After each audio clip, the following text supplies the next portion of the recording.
Es curioso que la figura de David Wellington para el público español, sobre todo hace unos años, que vio cómo nos eran publicadas en España a un ritmo vertiginoso su saga de zombies primero, su saga de vampiros después y un poco hacia el final su saga de hombres lobo, se ha considerado pues un maestro del terror. Y es cierto, pero también es cierto que es una etiqueta un tanto injusta porque en España hemos visto esta punta del iceberg, pero si viéramos todo lo que hay debajo del agua, veríamos que en realidad David Wellington ha hecho también cómics, de esto hablaremos a lo largo también del próximo Celsius, ha hecho novelas de fantasía, aunque fuera con seudónimo, ha hecho novelas de espías también, ahora está publicando también ciencia ficción que anteriormente había hecho con seudónimo, ahora con su nombre, y en líneas generales que es un narrador todoterreno que ha demostrado desenvolverse con soltura en prácticamente cualquiera de los géneros, además, sobre los que gira nuestro festival. Pero como la historia es la que es, y en nuestro país sobre todo lo conocemos por lo que lo conocemos, vamos a empezar hablando de los primeros libros que vimos en España. Pero es que además de estos primeros libros en España, ahora parece muy fácil, porque todos tenemos muy claro en nuestra cabeza que la moda del zombie, el fenómeno que volvió en los últimos 10, 15 años, era un valor seguro, como fueron en su momento en la literatura los templarios, o los cátaros, o los merovingios, o este tipo de modas, ¿no? Pero estas modas se sostienen o se cimentan pues, sobre pioneros o gente que de alguna manera descubre que ahí hay algo de lo que tirar. Y uno de los primeros, sobre cuyos hombros luego se asentaron tantas y tantas páginas, y probablemente también sea la responsabilidad por la que tantas y tantas horas de celuloide o de televisión, fue David. Entonces yo te quiero preguntar dos cosas. Sobre lo primero, aquí tuvimos invitado hace años a David Glukowski, que defendía que el éxito de su obra en gran medida se fundamentaba en que había distribuido gratuitamente en internet su contenido, y entonces la audiencia potencial era muy grande y la estaban esperando la novela cuando llegó. Tú me imagino que te sumarás a esta idea porque casi todos tus trabajos exitosos primero los divulgaste gratuitamente en internet. Así que lo primero era que nos contaras un poquito cómo ves tú esta utilización a favor del autor de la distribución gratuita, que luego acaba volviendo en compras reales del producto físico. Buying the actual physical product afterwards. It's an interesting question. It was an experiment at the time. I think it worked. I did very well because of being free on the internet at first. Really let me grow an audience before I even had a book deal. And as a result, when I actually asked people to start paying money for the books, there were people who were willing to do so. It was a lot of work. It was very difficult. I wrote my first several books online in what I called it real time, because I would write a chapter of the book and immediately post it online before I'd written anything else. And then 2 days later, I would post the next chapter of the book. And in the meantime, all the readers were commenting on that first chapter. It was very chaotic because I was getting all this new information. And so the book changed a lot as I was writing it, which is something you never do as an author. You want to have a single vision that you're putting down on a page. And here I was responding directly to my readers who were telling me what was working and what didn't work. It was a wonderful education as a writer. I learned an enormous amount about writing in those first 5 months. It also left me exhausted and wondering why I had done this strange thing. But then I got my book deal because of it, and it was just a wonderful success. You mentioned earlier about where zombies have to come from and where this all originates, and I would have to say, I appreciate being considered some kind of trailblazer there, although for me, zombies were part of my growing up. I grew up in Pittsburgh, Pennsylvania, which is where George Romero made Dawn of the Dead, Day of the Dead, Night of the Living Dead, especially. And so for me, zombies were just part of my childhood. I grew up watching those movies as a very young child, 7, 8 years old, watching people get just torn apart and eaten by zombies. So that might have been an influence on me.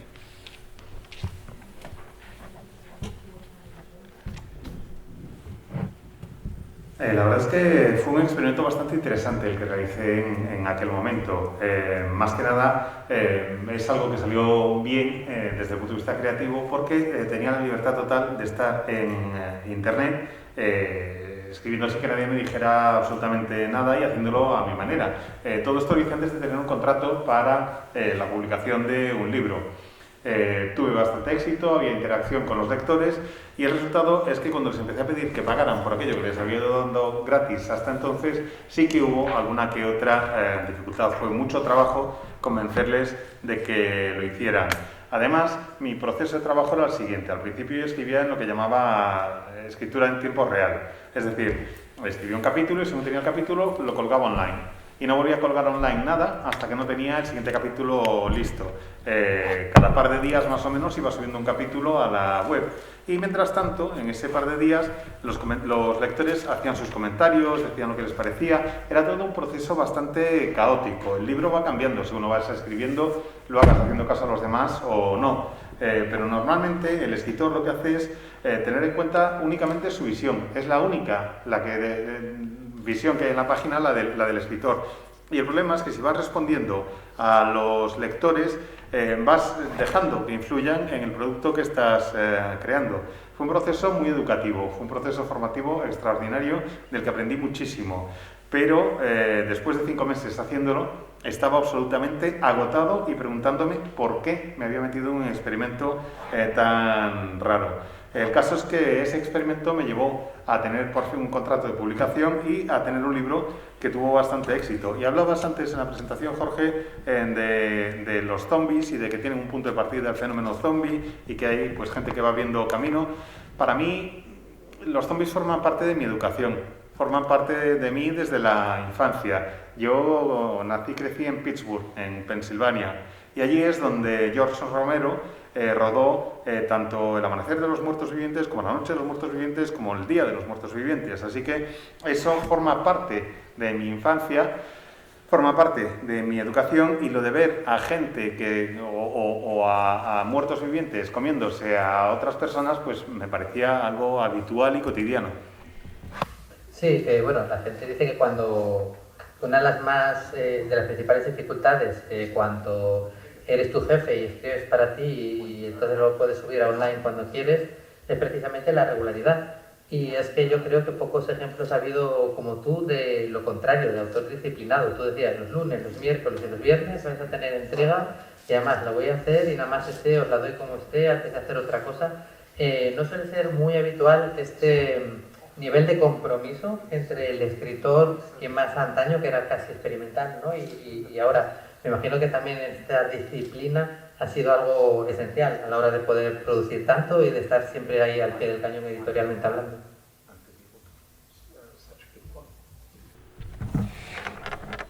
It is the only thing in my life that is disciplined.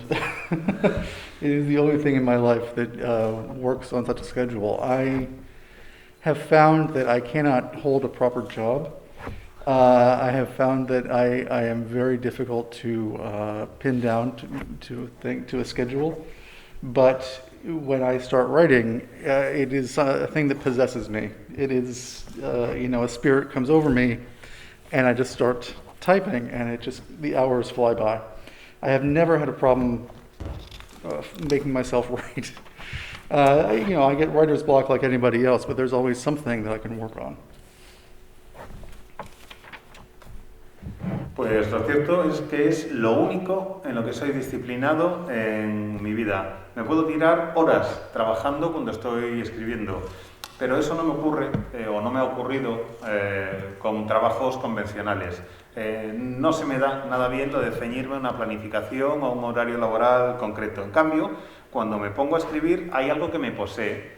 Es como si un espíritu se me metiera dentro, yo me pongo allí a teclear y me pasan las horas volando, ni me entero.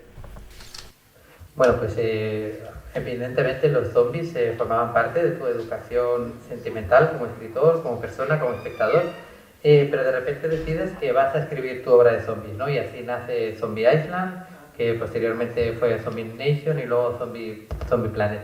Aquí nos llegaron una edición bastante pocas separadas entregas entre sí, por suerte, con lo cual pudimos hacer una lectura bastante rápida. Pero bueno, después, como decías, de que tu parte de educación eran las pelis de Romero y otras obras de zombies, cuéntanos qué trataste de aportar, si era una especie de homenaje a lo que habías leído, si quisiste también aportar alguna cosa nueva, y si en un muro tan grande, con ladrillos puestos por muchos escritores, cineastas, etcétera, como es el de los zombies, si no te daba un poco de vértigo saber que estabas poniendo otro ladrillo que podía pasar desapercibido, aunque al final fuera todo lo contrario.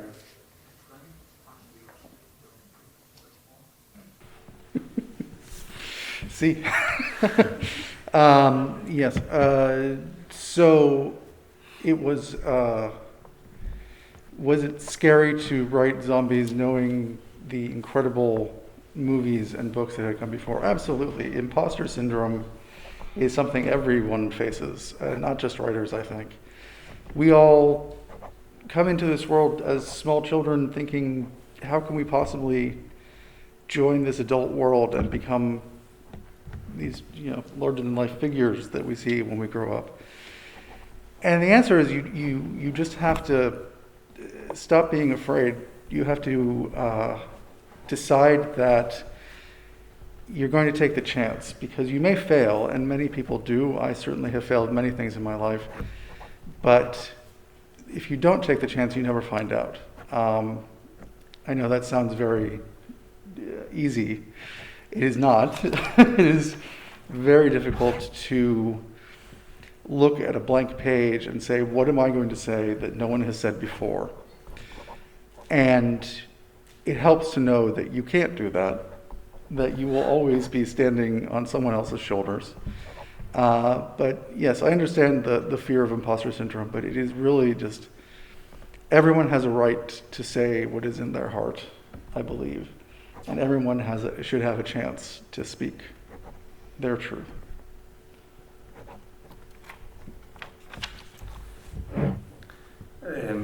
Básicamente que si estaba aterrado pensando que iba a tratar de añadir algo al género de zombies, considerando todo lo que se había hecho antes y lo bueno que era, pues sí, la verdad es que sí. El síndrome del impostor es un síndrome que tenemos todos en nuestra vida y un síndrome al que todos y todas nos tenemos que enfrentar. Lo tienes tanto de niño como de adulto, y te parece que es imposible llegar a estar a la altura de lo que pretendes. En mi caso, yo quería estar a la altura de mis héroes de la infancia, que me parecían que eran pues más grandes que la propia vida. Y lo que tienes que hacer es dejar de lado tus miedos, olvidarte de ellos y arriesgarte. Tienes que lanzarte, porque sí, puedes fracasar, y sí, mucha gente fracasa, y sí, yo mismo he fracasado muchas veces en mi vida, pero tienes que intentarlo de todas formas. Por manida que suene la frase, el que no arriesga no gana, y hay que tratar de arriesgarse. Tienes que buscar algo que contar y saber que cuando te encuentras ante la página en blanco y tratas de escribir algo que no haya escrito nadie antes, estás equivocado. Porque siempre va a haber alguien que haya escrito lo que tú querías escribir, y tienes que ser consciente de que te estás apoyando sobre los hombros de gigantes, y no pasa nada. Es normal tener miedo, es normal tener el síndrome del impostor, todo el mundo lo tiene, pero lo que tienes que hacer es buscar siempre la oportunidad para contar tu propia verdad.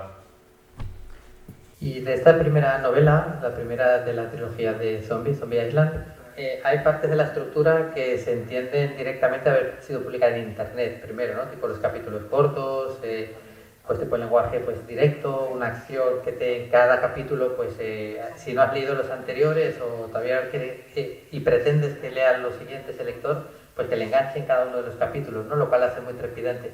Pero sí que hay cosas de la estructura desde el punto de vista narrador que me gustaría que nos explicara. Decidiste darle la voz a dos personajes. Declan, creo que era el protagonista humano, por así decirlo, y luego había otro personaje, Gary o Gay, no me acuerdo ahora mismo, que se había autoconvertido a sí mismo en zombie, y que también veías como con los pensamientos ser como contrapartida de los de Declan, ¿no? Esto sí que fue una decisión creativa más allá de la estructura derivada de internet. Me gustaría que nos contaras cómo decidiste contar esta historia desde dos puntos de vista de narradores y por qué decidiste que uno fuera zombie. Que ahora ya hemos visto muchas historias contadas por gente convertida en zombie, pero que en aquel momento me parece que fue bastante novedoso y original. So that was something that just happened organically. It was originally the plan was that I would have just a few chapters of the book would be told from the zombies' point of view. I thought it was a silly idea that wasn't going to work very well, and I would just use it very quickly because I had this world that had been emptied out. There were no humans left in most of it. There were very few survivors, and they were limited to a very small area. And so I wanted to show what the rest of the world looked like. So I had to have a zombie that could think and talk about this, which I thought was a cute idea, but it wasn't going to go anywhere. I was going to kill him off very early on in the book.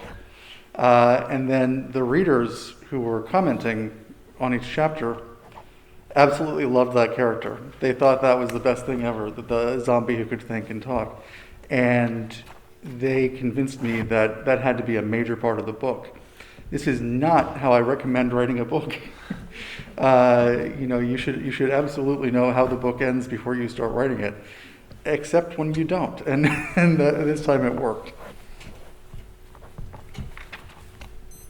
Pues la verdad es que surgió un poco de manera orgánica. Al principio, cuando me puse a escribir la novela, se me ocurrió que podía estar bien de darle voz también a los zombies y que pudieran, pues que pudiéramos conocer su punto de vista. Pero al cabo de un poquito, pues me quedé con la sensación de que era una idea un tanto no muy interesante y decidí dejarlo de lado. Lo que ocurre es que los lectores estaban encantados cada vez que había un capítulo con esta voz del zombie e insistían y me decían lo original y lo bien que estaba, lo de poder escuchar el punto de vista del zombie también. Así que me dejé convencer y se convirtió en un elemento clave del libro.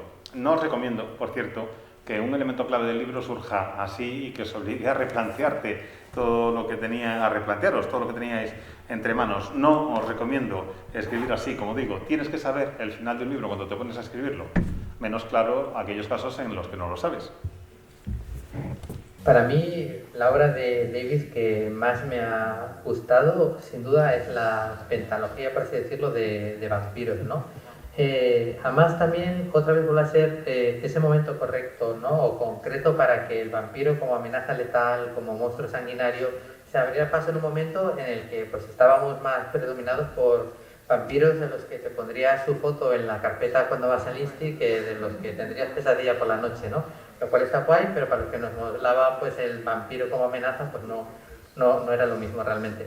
Y de repente aquí nos encontramos con un folclore vampírico que respeta el canon original, pero que yo creo que a David le habrá llevado bastante tiempo desarrollar una mitología propia.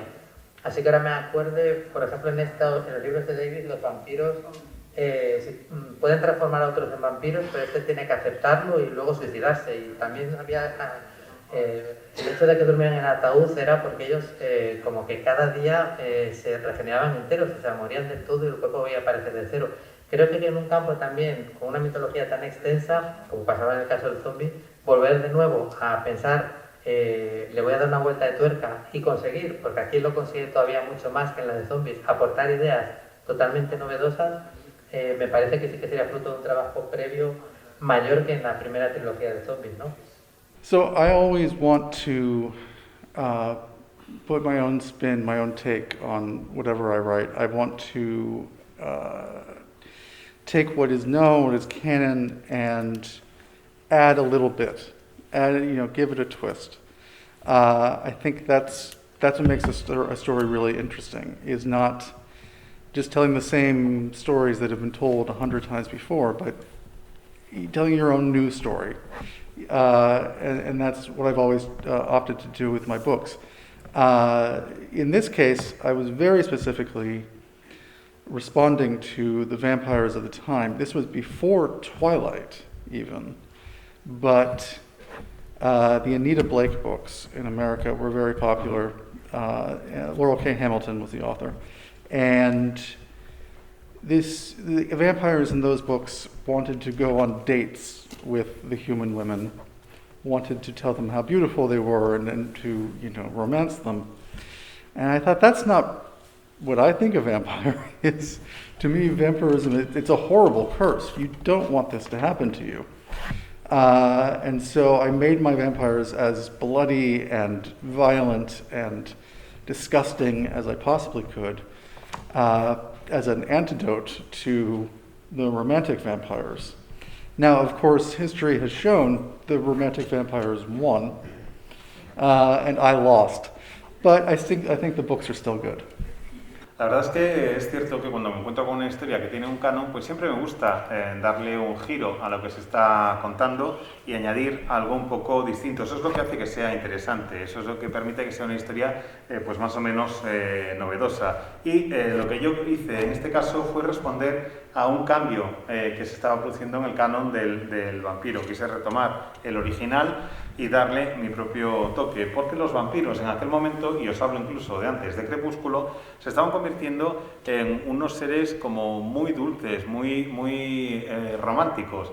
La serie de vampiros de Anita Blake, escrita por Laurel K. Hamilton, tenía muchísimo éxito en Estados Unidos en aquel momento, y en esa serie los vampiros querían ir de cita con seres, tener una cita, mejor dicho, con seres humanos, tener relaciones sentimentales con ellos, y para mí eso, no tiene nada que ver con el concepto que yo tengo del vampiro. Para mí el vampiro es un ser maldito, que te conviertas en un vampiro es una maldición aterradora, no algo digno de una peli romántica.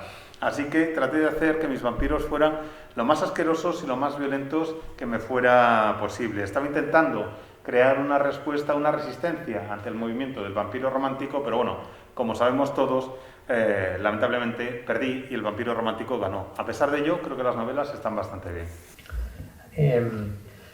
Una de las pocas similitudes con las novelas de Laurel K. Hamilton que ha mencionado es que en ambas la figura de la existencia del vampiro, aunque sea un fenómeno más o menos extraño, está moderadamente normalizado, ¿no?, dentro del universo en el que se desarrollan las historias. Esto permite que el inicio de la primera novela, el inicio de 13 balas, hasta tenga un punto casi policíaco, ¿no?, casi criminal. Y teniendo en cuenta que hay vampiros, pues es normal que haya crímenes.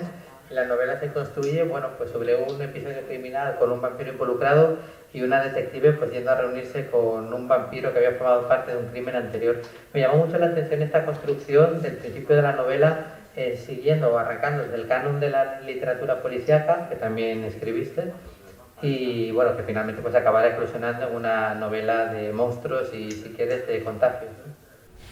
Yes.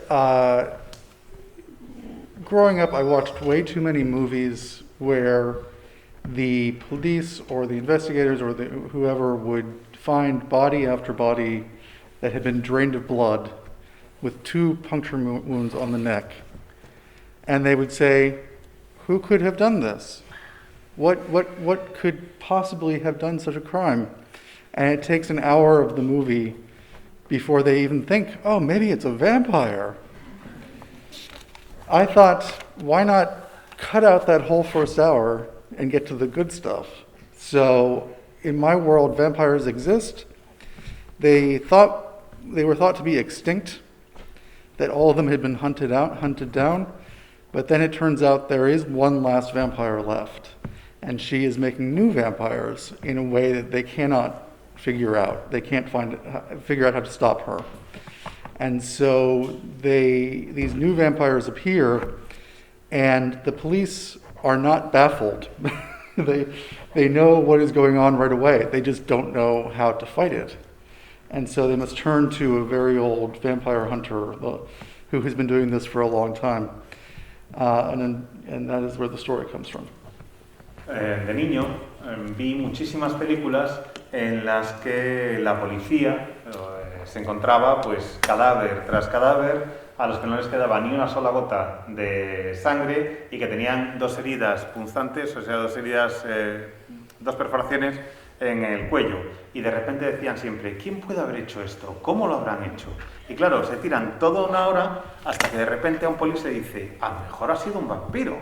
Y yo lo que quería era cortar todo eso, quitar de en medio esa primera hora de película y meternos directamente en el medio de la acción. Así que eso es lo que hice. Creé un mundo en el que los vampiros existían, en el que se suponía que los vampiros se habían extinguido y solo quedaba una, en realidad, nadie lo sabía, pero quedaba una vampira que se está dedicando a crear nuevos vampiros y nadie sabe cómo pueden pararla, nadie sabe cómo pueden localizarla y detenerla. Así que lo único que ocurre aquí es que hay nuevos vampiros, pero la policía sabe desde el principio que los vampiros existían. No se quedan totalmente desconcertados durante un rato rascándose la cabeza, sino que saben que existían. Lo que no saben es cómo luchar contra esa vampira y deciden contactar con un antiguo cazador de vampiros, con un cazador de vampiros de ya cierta edad, para que les ayude a localizarla. Y ese es el punto de partida de la historia. En realidad estamos hablando de zombies primero, ahora de vampiros, pero en realidad ambas sagas, mejor dicho, perdón, son historias sobre los supervivientes, ¿no? Son sobre cómo la humanidad se abre paso o se adapta o pelea o combate o se sobrepone a esa amenaza, ¿no? En realidad las historias que has hecho al final acaban siendo historias de estos supervivientes más que de los monstruos a los que se enfrentan. See, you have to tell the human story. You can tell, a story about a monster, to me, is a story about suffering, but it is also about overcoming. It is about how do you fight the monster, how do you win in the end. And winning can mean many things. It can mean simple survival. It can mean making your world a better place. A safer place, a happier place. But yes, the story is only interesting if someone can lose. It is only interesting if someone is in danger or at risk of losing a thing that they care about. And to me, monsters are the opposite of that. Monsters are just power. They have abilities beyond ours. They are stronger than us. They are more dangerous than us. And so they are the thing that must be overcome. Certainly you can tell a wonderful story from the monster's point of view, like My Zombie Gary or, say, Interview with a Vampire. But to me, the human story is so much more interesting. To be small, to be weak, to be prey to the monster is what creates drama. It creates excitement and suspense. And so, yes, I always tell my story from the survivor's point of view. I did not think about that before now. This is not something I planned out. I like people. I like people, and I don't like evil creatures as much as I enjoy writing about them. I would not want to spend time with a werewolf. Es que claro, yo creo que lo que tienes que contar es la historia humana, en realidad. Cuando cuentas una historia sobre un monstruo, en realidad es una historia sobre el sufrimiento, sobre tratar de superar las adversidades y las dificultades, sobre cómo el ser humano intenta luchar y sobreponerse y salir adelante y ganar. Y por ganar se pueden entender un montón de cosas, desde simplemente sobrevivir hasta hacer del mundo un lugar mejor, un lugar más seguro, un lugar más feliz. Las historias en sí solo son interesantes si alguien tiene algo que perder, si alguien arriesga algo. Cuando hay el peligro de que pierdas algo, entonces te preocupas. Cuando hay el peligro de que el personaje pierda algo, entonces te preocupas por él. Y el monstruo siempre es la alegoría, la representación del poder, porque son siempre más fuertes que nosotros. Y eso hace que no sea tan interesante el poder contar una historia con ellos. No hay ese peligro de perder algo. Sí es verdad que los puedes utilizar, sí es verdad que puedes contar historias interesantes desde el punto de vista del monstruo, como quizás en el caso de Gary, mi zombie, o en Entrevista con el vampiro. Pero creo que las historias que son más interesantes, las que son mejores, son las historias que son realmente humanas. El que el ser humano sea la presa es lo que genera en realidad la sensación de drama, la sensación de emoción, el suspense. No sé, la verdad es que nunca se me había ocurrido plantármelo como lo has planteado tú en la pregunta, nunca lo había pensado antes, pero efectivamente es cierto. Y lo que ocurre es que en el fondo a mí lo que me gustan son las personas, por más que, y no me gustan los monstruos ni las criaturas monstruosas, por más que disfrute contando o una historia sobre hombres lobo, no me gustaría nada tener que coincidir con uno. Por lo menos en lo que hemos visto en España, tu saga de vampiros es la más dilatada en páginas la que te hemos conocido y bueno, pues o por lo menos en España, que ha tenido cinco entregas entre los cuentos y etcétera. Me gustaría saber si desde el principio hasta qué punto estuvo planificado así o si ante el éxito que haya teniendo o el desarrollo de la historia fuiste añadiendo material y se fue construyendo la historia poco a poco. The Vampire Saga is the longest because it was a story that I wanted to tell in 3 books, and it wasn't finished at the end. There was still more to tell. I think because I was thinking that the 3 books would cover all of the vampires, I didn't count on the fact that the vampire hunter, Laura Caxton, would be so interesting to me. She had more story to tell. And so it continued for 2 more books because she needed a happy ending or some kind of ending. And I needed to tell more story. It was very much a happy accident. Bueno, en realidad yo había concebido esta historia como una trilogía, como una historia en 3 libros, pero lo que ocurre es que al terminar el tercero me di cuenta de que la historia no había acabado, que quedaban más cosas por contar, que con esos 3 libros no había dicho todo lo que quería decir sobre los vampiros ni sobre la caza vampiros y que quedaban un montón de cosas que eran interesantes y que me apetecía seguir desarrollando, así que continué con la historia, la seguí haciendo crecer en la medida de lo posible y necesité 2 libros más para llegar a un final feliz, o al menos a un final, pero todo eso surgió pues al ver la historia y casi por accidente. Y bueno, alejándonos ya de los vampiros, pasamos a los 2 libros en la que completa, por así decirlo, esta trilogía de monstruos más clásicos o que más acostumbrados estamos a transitar en este tipo de literatura, que es el hombre lobo, ¿no? Al que además hemos hecho referencia varias veces, que son Balas de Plata y Luna de Plata, donde, bueno, pues aquí los hombres lobos son unas criaturas atormentadas, o un escenario distinto, una novela que además yo creo que tiene varios mensajes incluso sociales, estas 2, pero antes nos dijiste que en las novelas de vampiros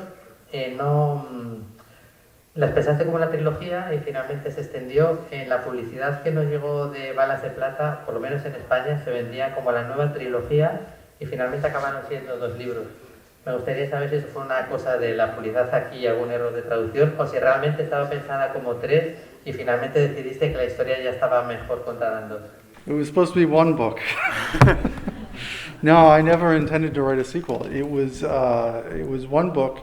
This was a mistake somewhere along the line, I don't know. I think most books come out as trilogies now, and so it was just assumed this would be a trilogy. I just thought it was 1 story. It ends very kind of ambiguously, and I didn't know where it would go next. So when they asked me to write a second one, I had to think about it for a long time, but then I realized that it did deserve a second book, that the characters deserved more. It is unlike all my other books because Silver Bullets is a love story, and this is not something I write very often. It is still violent and horrible, and the werewolves are very unhappy in their curse, but they find in each other this little bit of happiness, and that keeps them alive through their curse. And they go to extraordinary lengths to keep other people safe. They go into the Arctic North, into the far cold regions of the North in Canada, just to get away from other humans who they might hurt. And the second book takes them beyond the Arctic Circle into territory that should be just unlivable for normal humans, and of course the human race won't let them go. It chases them even there. And I thought it would be nice to see the 2 of them get a resolution to their story. And in this case, not a happy ending, but one I think that they earn and they deserve. Pues lo cierto es que esa novela iba a ser solo una novela, no una trilogía, no iba a haber ningún tipo de secuela, pero en aquella época y quizás incluso hoy en día hay libros que se presentan ya como una trilogía de primeras. Parece que la trilogía es la forma de presentar un nuevo proyecto editorial. Y yo no pretendía hacer algo así, pero me di cuenta al acabar la novela que efectivamente que el final era un tanto ambiguo y que había la posibilidad de que la historia continuara y los editores querían que lo hiciera. Y decidí que efectivamente los protagonistas se merecían esa oportunidad. Se merecían el que contara su historia en un segundo libro. Es una historia que se aleja mucho de todo lo que escribía en aquella época, de todos mis otros monstruos, porque es una historia de amor.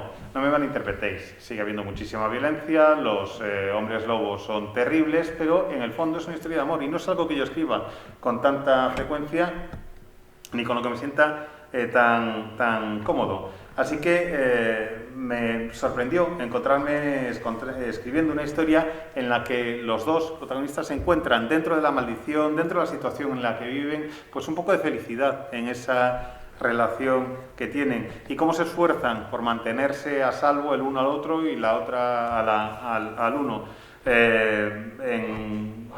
Llegan a irse a la zona del Círculo Polar Ártico, donde es una zona realmente muy inhóspita, con muchísimo frío en la parte septentrional de Canadá, y lo hacen para no hacer daño al resto de seres humanos. Y en el segundo libro se van incluso más allá, se van a una zona que sería totalmente, pues eso, imposible para que sobrevivieran allí los seres humanos, y aún así la raza humana, aún así los seres humanos les persiguen en ese paisaje.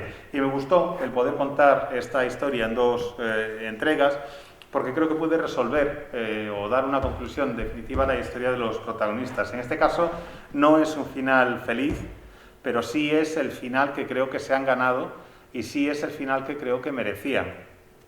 Sí, me apetecía pues eso, reservar unos minutos ahora al final de la charla para también rascar un poco la superficie de la mucha obra de género inédita que tiene en nuestro país, ¿no?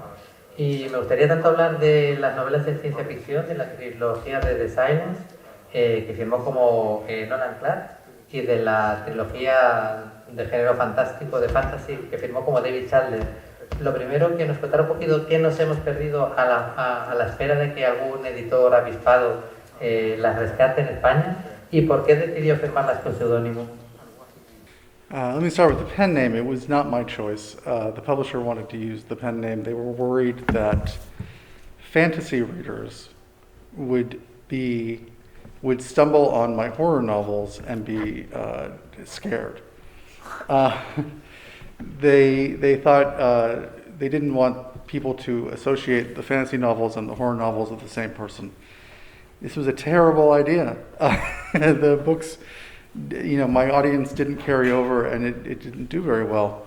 And I'm very sad about that, because they're very good. They're very good books. The fantasy novels are very good books.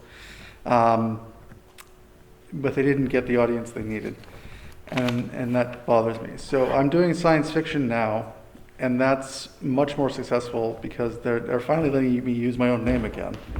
My last book in English is called The Last Astronaut, and it was very successful in America and in England. It was shortlisted for the Arthur C. Clarke Award, and if I say so, it is very good. And then I have been very busy over the years, and so just today, for instance, oh no, I lost it, and I don't have internet. But Amazon.com has started a new program for serialized fiction. They are doing exactly what I did back in 2003 with Zombie Island, and I am releasing a new book in that format. It is called The Maggie Test, and it is available right now on Amazon.com. This is a system where you pay for each chapter of the book. The first several chapters are free to get you interested, and then after that you pay a tiny amount of money for each chapter as you go. And if you get bored or you don't like the book, you stop paying for it. It's an interesting idea. I have yet to see if it's going to work or not, but it should be fun to find out. The Maggie Test, this new book, is very good, again. I say that about all my books. All my books are very good. This one is about a woman who works for a tech billionaire. Think just Jeff Bezos or Elon Musk. And this tech billionaire thinks that we are living in a computer simulation, that the world around us is completely generated by computers and that we don't have a real existence. And so he believes he has found proof of this. And so he turns to Maggie, the Maggie of the Maggie Test, who is his bullshit detector. Her job is to listen to his crazy ideas and decide if they're worth following up on or not. And so she thinks this is a dumb idea, that we live in this simulation, but she's willing to hear him out. Before they can do anything about this, however, the moon falls out of the sky and destroys the Earth. And I think that's chapter 7. It is very early in the book. And the next day she wakes up. She doesn't remember any of this. She gets a phone call from her boss, this tech billionaire. He says, "We're living in a simulation and I have proof. Come look at my proof." And then the sun goes out. The sun just extinguishes in the sky and everyone dies. And so she has to figure out, how do you save the world when it insists on ending every day? It is, it's a story like Groundhog Day. It is one of these time loop stories, but this one has a real explanation for why this is happening. And I think people will really enjoy it. It's on Amazon right now. If you look up my name, it should come up, David Wellington, or The Maggie Test, Maggie. And that's just out today. This is literally launched today. I got the email this morning.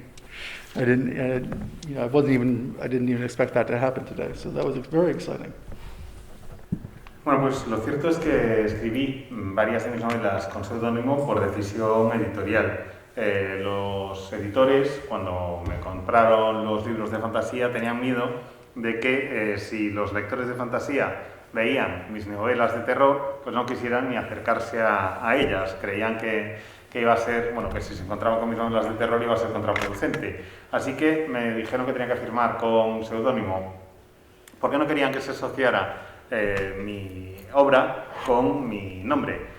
Yo creo que fue una idea terrible, porque eso impidió que los lectores que me hubieran podido seguir desde el terror a la fantasía lo hicieran. Y creo que es una pena, porque me parece que los libros están bastante bien y que no tuvieron la respuesta que se merecían, no tuvieron el éxito que se merecían.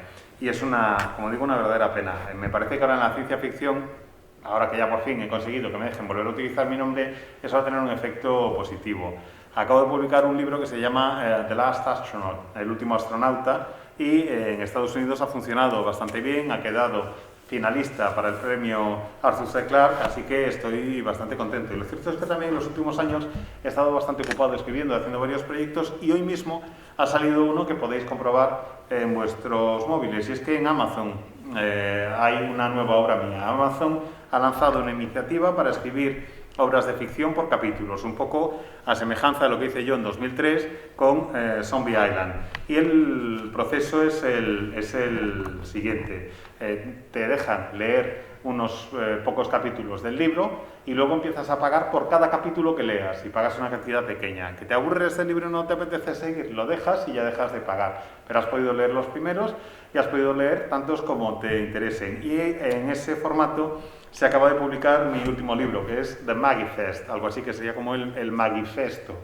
Y es un libro, como digo, que en principio es gratis, que puedes dejar si te aburres, y creo que es una idea bastante interesante. Pero claro, es una idea mía, es un libro mío, ¿qué voy a decir? Se trata de un mundo en el que hay un multimillonario que trabaja en empresas tecnológicas, pensad en alguien del perfil quizás de Jeff Bezos o de Elon Musk, y que considera The Maggie Test, la prueba de Maggie, que es la mascarilla,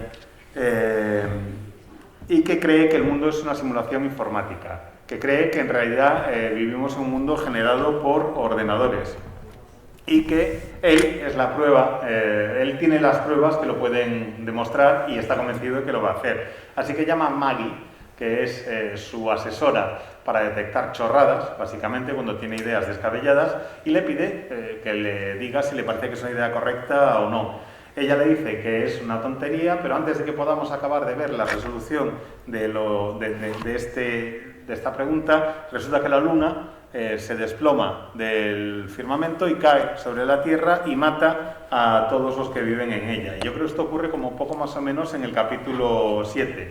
Al día siguiente, porque hay un día siguiente, Maggie se despierta y no recuerda nada de lo sucedido y recibe una llamada de este multimillonario, que es su jefe, que le dice: creo que vivimos en una simulación informática y tengo las pruebas de ello. Y cuando ella vuelve a ir a hablar con él, resulta que es el Sol el que estalla y se carga a toda la población de la Tierra. Así que lo que ocurre en el libro es que tienen que tratar de salvar el planeta cada día y evitar su destrucción. Sería un poco como la película de Atrapado en el Tiempo, la del Día de la Marmota, solo que en este caso sí que hay una explicación del por qué se van repitiendo los acontecimientos cada día. Como digo, el título es The Maggie Test, la prueba o el test de Maggie, y hoy me han enviado el correo electrónico diciéndome pues que se acaba de colgar en Amazon.com. Podéis acceder a él si os apetece, a este libro. No sabía nada y me he enterado hoy mismo aquí de que iban a lanzarlo, de que ya se ha lanzado, de hecho, y estoy muy emocionado al respecto. Pues ya veis que siempre en el Census al filo de la noticia y descubriendo nuevas novedades. Es increíble, señores. Pues la verdad que pocas ideas mejores o más felices nos hacían que poder contar en nuestro 10º aniversario con David Wellington, un autor que cuando empezamos a hacer el festival ya teníamos en nuestra lista de imprescindibles y que nos llevaba un montón de años ofreciendo un montón de libros, y estábamos seguros, igual que lo seguimos estando ahora, de que al final los libros encuentran su público y que pronto algunos de estos títulos que están inéditos y de los que nos ha hablado pues estarán disponibles en España, ¿no? Y nosotros estamos encantados de que siga con ese vigor haciendo esas obras, como él dice, y nosotros también, tan buenas y que tanto nos han entretenido. A lo largo de los años la literatura de terror y la literatura de pasión ha sido pues, fundamental para muchas personas, algo que nosotros defendemos siempre, y que estos últimos años ha sido pues, todavía más notorio en este año y medio extraño que llevamos viviendo. Pero lo que está claro también es que la ventaja que tiene es que nosotros cerramos el libro, apagamos la televisión, nos quitamos el serial televisivo y estos males desaparecen, nos aparcan durante un rato, pero lamentablemente hay otros muchos que no, y nosotros preferimos abrazarnos a esto, y alguno de los que nos ha dado mejores ejemplos de esto que acabo de decir, de esta evasión, de este entretenimiento, porque no a veces esta cojone, ha sido David Wellington, y nosotros se lo vamos a agradecer como siempre con un fuerte aplauso, recordando que ahora firmará arriba. Muchas gracias.